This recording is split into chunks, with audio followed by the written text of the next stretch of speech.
get my rod and reel and go fishing when I can. I wanna go fishing, 'cause it takes my stress away. I wanna go fishing, try and catch my blues away. I wanna go fishing, I don't want to watch the clock.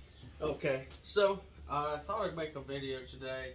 I've had several questions from friends and my younger brothers asked me about like good gear to start out with and what you need.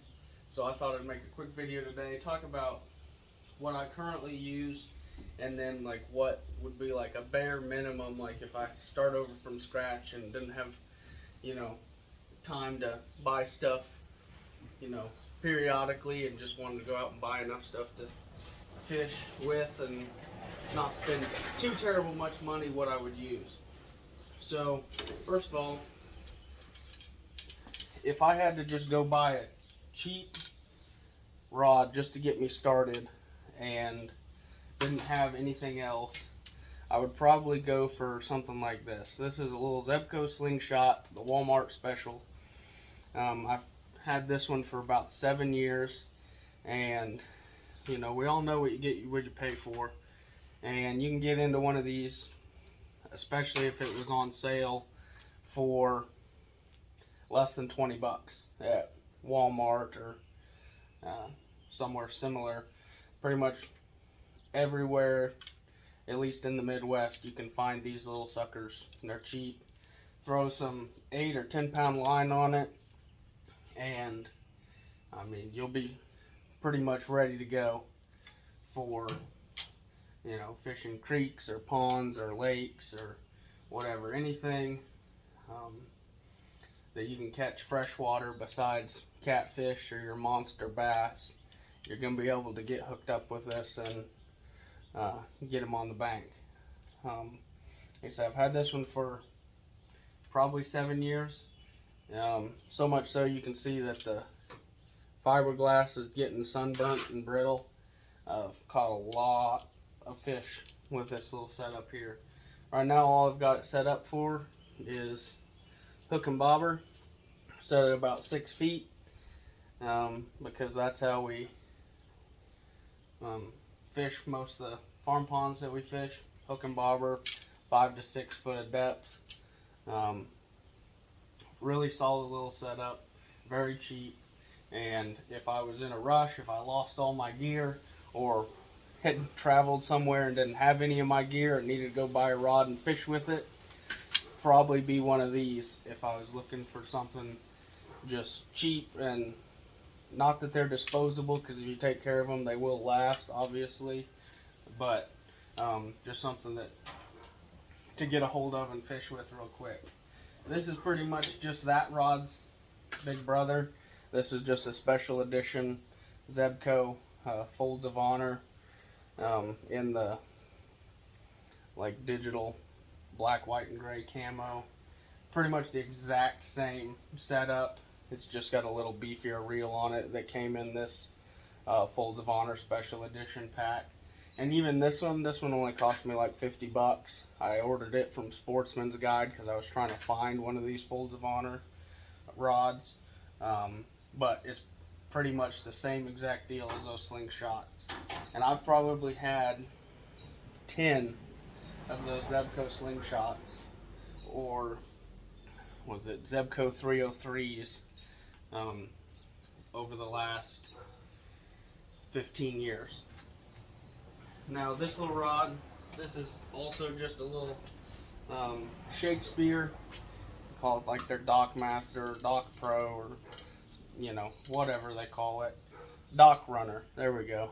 So this is an ugly stick Dock Runner from Shakespeare, but this is just a little handy one. Doesn't take up much space, pretty strong. I think I got 8 pound on here. It's probably heavier than what this reel is supposed to run, but it is what it is. If you're just fishing off a dock or want to throw something on the side of a backpack, or you know, just have something in your truck so you can always fish wherever you're at, you know, this is a pretty good option. You're not going to get any cast distance out of it really, but if you're just fishing around a dock or a small pond or off a dam or whatever, that'll do you just fine. Now, this is a bigger ugly stick. This is my catfishing rod. I'll be honest, I got some sort of braid on here. I don't even really know what it is. But with a big old circle hook. But this is just specific for catfishing. At some point, you're going to have to get into having more dedicated rods depending on what you're doing. If you're just looking to set up a basic setup and just get what you need to get out there and be the most versatile, something like that's not what you want. Like I said, something like that little Zebco Slingshot, that's going to be your most versatile, lets you do the most things at the lowest entry point pricing. So, and then these would be the main squeezes, what I fish with the most. But you definitely don't need anything like this to start out with. But these are all going to be ugly stick GX2s. Medium weight, I think 5.5s or 6 foots. Maybe 6.6s. I've got 4 or 5 of them. But if you're wanting to spend a little bit more money and get some gear that will be have a lot more longevity to it and give you a lot of versatility, these are what I fish with pretty much every single day when I'm fishing. The ugly stick GX2s. Like I say, I've got several of them. This one's set up with a little swivel and jig from the last time we were fishing. This one has got it set up a little bit different. It's hook and bobber, but I got a little bell weight set off about a 5-inch offset. We're fighting a lot of wind the last time I was fishing with this, so I rigged this set up to help me hold down in the wind. But this one, same deal, ugly stick, medium action GX2. This one's a 6-footer. Then we got another GX2. This is probably my oldest GX2 that I have sitting out. This is a 6.6 medium action. This one's set up with a swivel and rubber worm. And like I say, these are just my go-to. This is what I prefer. There's a lot of really good rods out there. You're not going to go wrong with most of the stuff that's out there. I just prefer the GX2 with this rod and reel combo.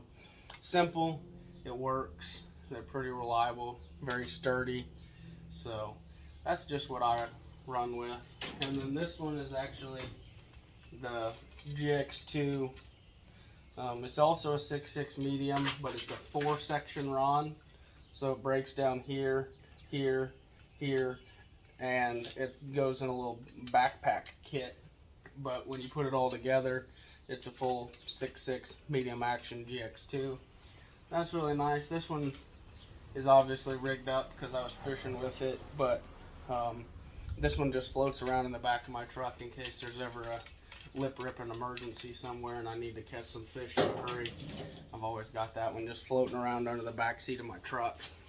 So starting out, you don't need to spend, these aren't even really that expensive depending on what setup you're getting, but probably the $40 to $70 range depending on what you got going and where you're shopping at. But you don't need to spend that. For 20 bucks or less, you can get into one of the Slingshots, and for all intents and purposes, it will do most everything that these ugly stick GX2s will do. It's not going to have as great of an action. It's not going to be, as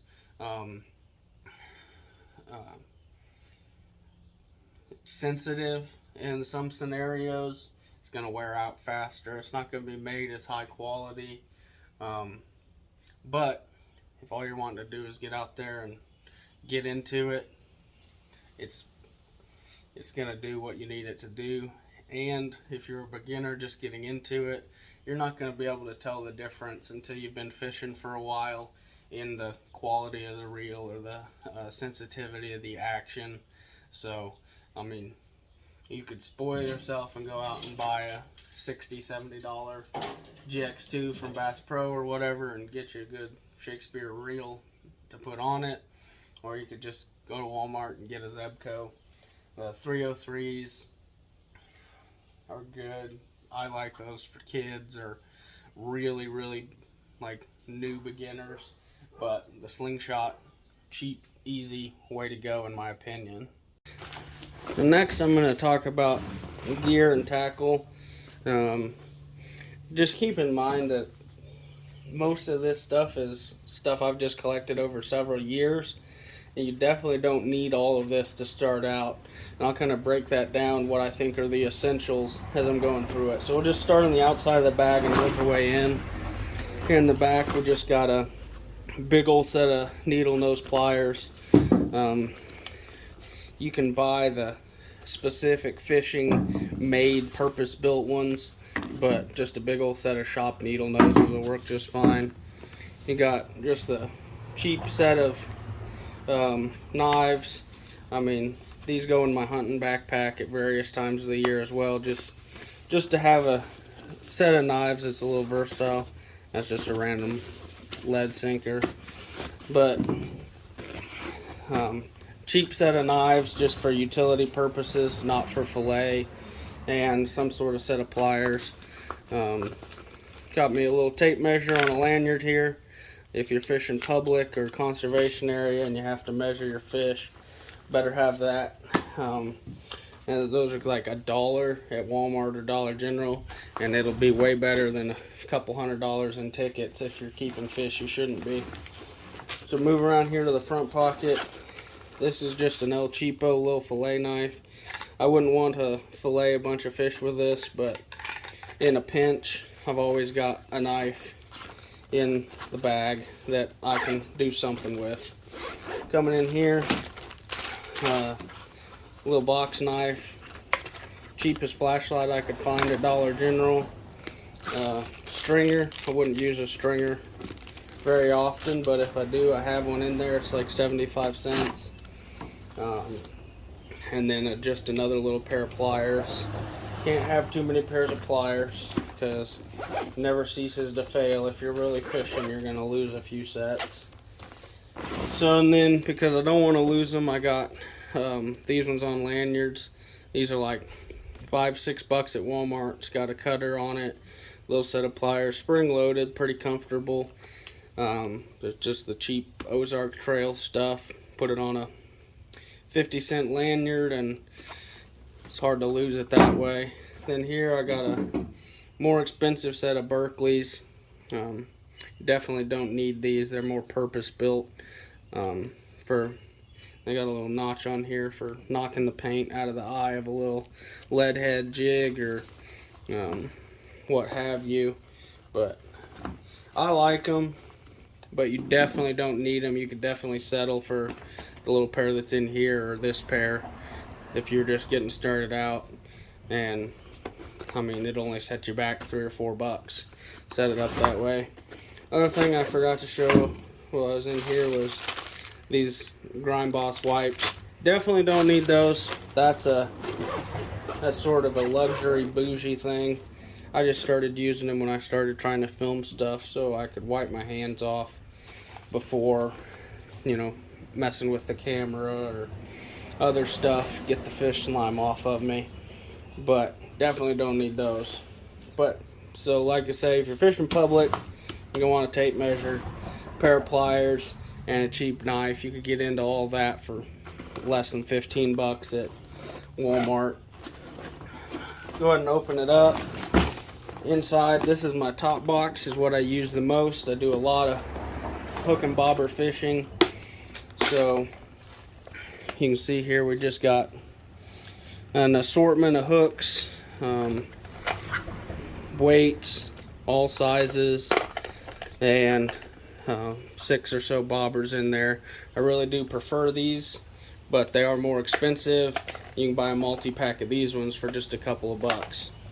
So for less than 20 bucks, I would say you could go out, you could get yourself a multi-pack of Eagle Claw hooks that would have, you know, an assortment of these sizes. I think these are water gremlin weights, another couple of bucks in assortment pack, and just some cheap eagle claw bobbers, 10, 15, 20 bucks for sure. You could get a variety pack of bobbers, weights, and hooks, and that'd be enough to really get you going.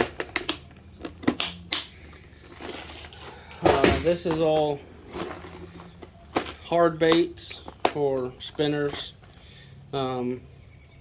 None of this stuff I think is necessary when you're starting out fishing.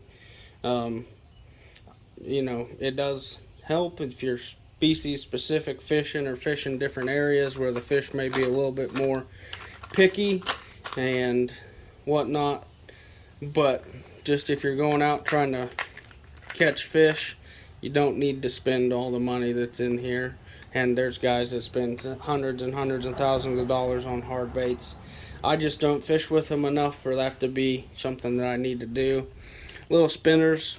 These are little Strike Kings. I really like these, but they're about $4 or $5 a piece. And I've got, there's 8 or 9 of them in that box. Different colors. You definitely don't have to go that route. Those little Strike Kings is just what I prefer. These are just the old Walmart specials. They're like $2 a piece. They'll get the job done. Like I say, you get what you pay for. So you want to buy $7 and $8 spinners, they're probably going to hold up better. Might catch more fish with them, I don't know.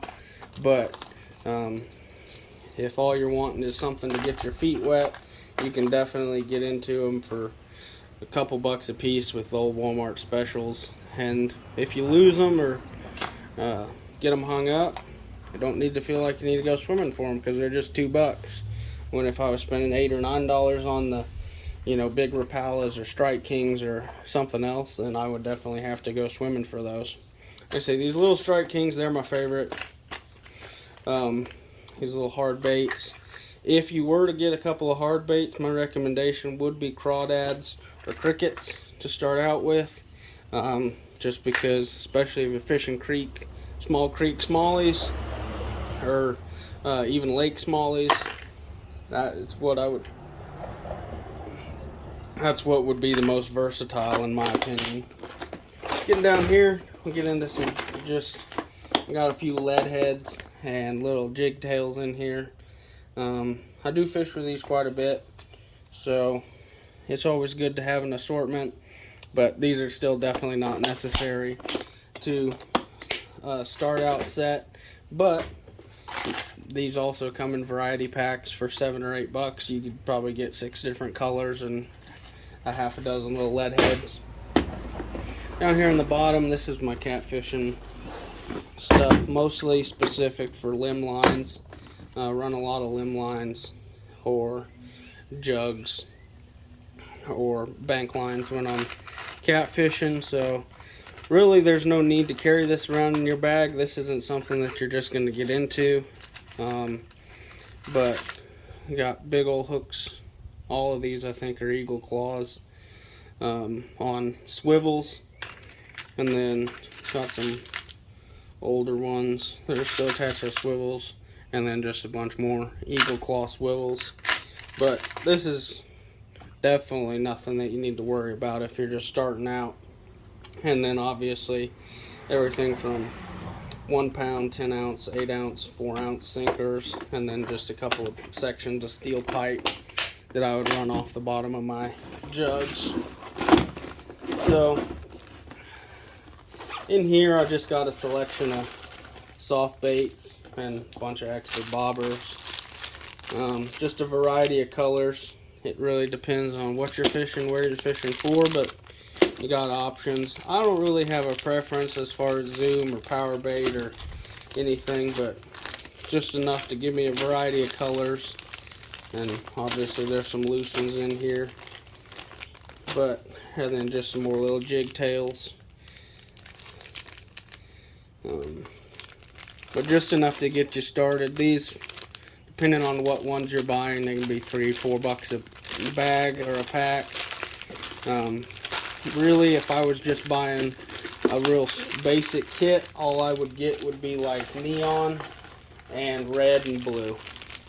Which, honestly, that's pretty much all I got here anyways. I just got several different kinds. But, yeah, some neon, some red, and there's some blue ones in here somewhere. Right there. That'd be all I'd really need. I don't really get into the science of all that as much as some others. But that'd be what I'd start out with. So, I think you could build a complete set for about 40, 50 bucks if you really had to, of basically just the bare minimum what you need to go out and catch some fish. And honestly, you could do it for 30 bucks for everything, because all you really need is a rod, a reel, and a hook. And get yourself some worms and you'll go out and you can catch fish, I promise. So, and then when I first started out, I used a lot of the hard tackle box style boxes, but as I've gotten more stuff and gotten busier and whatnot, I just find that these fishing bags are a lot more practical for what I do. So this is just a Plano bag, 4-box holder, mossy oak, of course. But it does what I need it to do. I've about grown out of it, and they make a bigger brother version to this one. I'll probably end up moving into one of those before the end of the year, just because, like I say, you can see this one's packed full. But you know, they make just the little cheap bags that you can get for 10 or 11 bucks at Walmart, or you know, you can spend hundreds or even thousands of dollars on a tackle storage setup. But for me, this is just what works. You can get into one of these for about 30 bucks. So that's just what I've been running. So the only other things that you really need is a cooler or a bucket.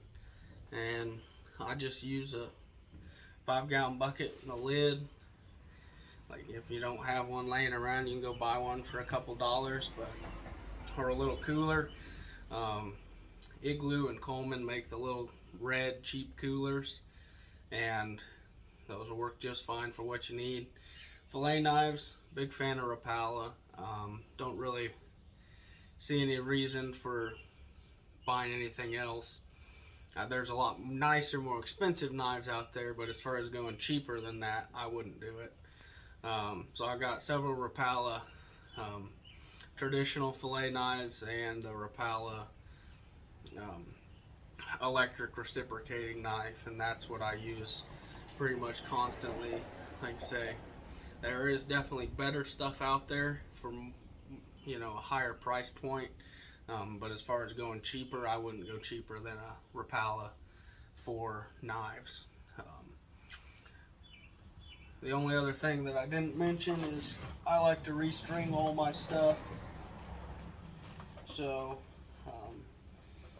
not that I know even what Zebco or Ugly Stick puts on their reels when they do come strong, but I'm a big fan of the Berkeley Vanish stuff. So there's, well, that's not even Berkeley Vanish. That's the braid that's on that Ugly Stick Catfish Rod. I honestly have no idea what it is.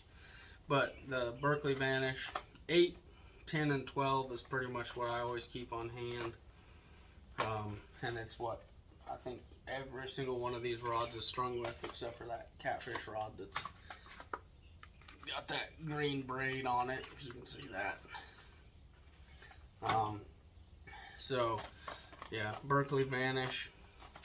Now, whatever comes on them, the Zebco Slingshots, I think most of them come strung. I mean, you can get by with whatever's on there, but I like to replace my stuff every year, and I generally just throw the Berkeley Vanish on it whenever I buy a new rod. So there's other good stuff out there that works. I'm not talking bad about any other, you know, braids or string in general. Pretty much anything that you pay for, you're going to get your money's worth out of. I don't know of any that I think are garbage. I just prefer the Berkeley Vanish. So, you get what you pay for. There's definitely better stuff out there. It's just finding a happy medium between, you know, quality and price point. Because, you know, the cheap stuff is going to be cheap and the expensive stuff is going to be expensive. So you have to find a point in the middle where you're getting a good value out of whatever you're buying. So, and just to recap, I think you can get into the Slingshots for less than 20 bucks. It would come with string on it for that price. So you're $20 for a Slingshot. You can definitely get a multi-pack of Eagle Claws for $5-6 bucks. Bobbers another $4 or $5. So you're at, say, $30 for a rod that's strung with hooks and bobbers. Spend another $6-7 bucks on a multi-pack of weights. So you're at $35, 36, 37 probably. Just round it up, call it 40 with taxes and your drink that you got when you're leaving Walmart. And go to a gas station, spend your $4 or $5 on worms, and there for less than 50 bucks you can be having a good old time. Now, I mean, obviously you're going to want to spend more money if you need to buy coolers and buckets and knives and all that stuff, but you know, just for the basic setup to let you go catch fish, easy 50 bucks. Now, like I say, I prefer the Ugly Stick GX2s, but you don't need them, and especially if you're just starting out, you won't be able to even appreciate the advantages of them because you haven't fished enough to find the disadvantages of the cheaper stuff. But the biggest thing is just get out there, get catching fish, find out what you like, and you might hate the Ugly Sticks, you might hate the GX2, or you might only want to fish bait casters, or you know, whatever. But just get out there, start catching fish. Like I said, I had a few friends, and the bucket boy Micah had been wanting to build his first fishing kit all on his own, because up to this point he's just been mooching off of me and Elijah. So that'd be my advice for what I would do starting out, and just find out what you like and what you don't like and what your preferences are, and invest in equipment that you like more once you have got some experience under your belt and develop some legitimate preferences. But simple setups. I don't fish fancy. Like I say, most of my fishing is either rubber worm or hook and bobber or spinner bait. I don't fish with hard baits a lot. I don't fish with a lot of fancy swim baits or top water or divers or anything like that. Not that I won't move into some of that in the future, that there's not advantages to some of that. It's just not what I do right now. And there's nothing wrong with that. You know, people that, you know, only want to fish top water, or they get a kick out of fishing with swim baits or whatever. That's just not what I do. It's not where I fish a lot where that would be advantageous. So just a basic setup, a few bucks in equipment, and like I said, the biggest thing is you get out there and rip some lips. So if you all have any questions, feel free to comment and hit me up on Instagram or Facebook or YouTube or anywhere else, and I'll try to answer them. Like I say, I'm not really an expert. I just know what works for me and what I like to do, and how I've tried to teach the people that ask me to take them fishing, whatever. And hopefully we're going to have some more fishing content coming for you here pretty quick. But if you have any questions, don't hesitate to ask. Send me a message, comment. If the video helped you out or gave you some direction, if you're trying to set up a rig, hit that like button. Subscribe to the channel if you want to see more of whatever crazy stuff that it is we're going to be doing. And most importantly, just get out there and rip some lips. Appreciate it. Stick around if you like what you see, and if you don't, doesn't matter.